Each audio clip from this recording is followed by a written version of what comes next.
I read the $260 million lawsuit against Tyler Perry so that you didn't have to. So let's get into it. If you would like to hear me talk about this lawsuit in great detail, reading directly from it, be sure to check out my podcast and YouTube channel, Kempire.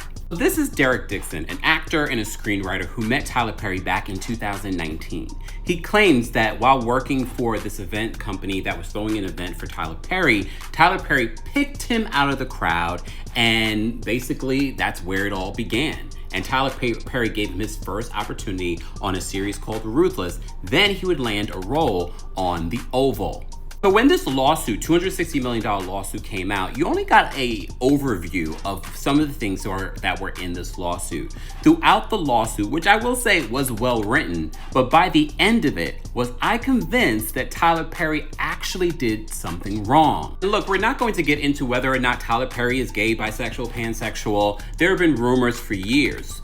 However, within this lawsuit, he does share personal text messages that he's had between himself and Tyler Perry, allegedly, because we have not even verified that these text messages are actually real. Were these text messages actually damaging? Well, we have to remember Tyler Perry wasn't just personal friends with Derek Dixon, he was his employer. Hence why Derek is not just suing Tyler Perry, but Tyler Perry Studios. After reviewing all the text messages, yes, very inappropriate for your employer to be texting you certain things that Tyler was texting him.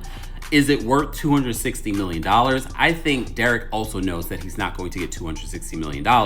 I think he put it a very high number, but he definitely wants a lot of money. And within his lawsuit, he documented times where Tyler Perry SA'd him, allegedly accusing Tyler Perry of pulling down his underwear, fondling his butt. He also talked about how Tyler Perry would text him incessantly. When he wouldn't respond, Tyler would keep texting him. It's like, Derek, where are you? Why aren't you talking to me? Not only does he mention Christian Keys in his lawsuit, he talks about documenting some of this, telling his friends about instances that happened with him and Tyler Perry. But he does mention that, and again, we don't know if this is 100% true. I think he could be pulling this from the headlines. Everyone has speculated that since Christian Keys came out with a wealthy black billionaire used to harass him and then all of a sudden went radio silent and including blocked me. Is this lawsuit because of a broken promise that Tyler Perry was going to produce, get his show, losing it to Netflix? Ultimately, that didn't happen.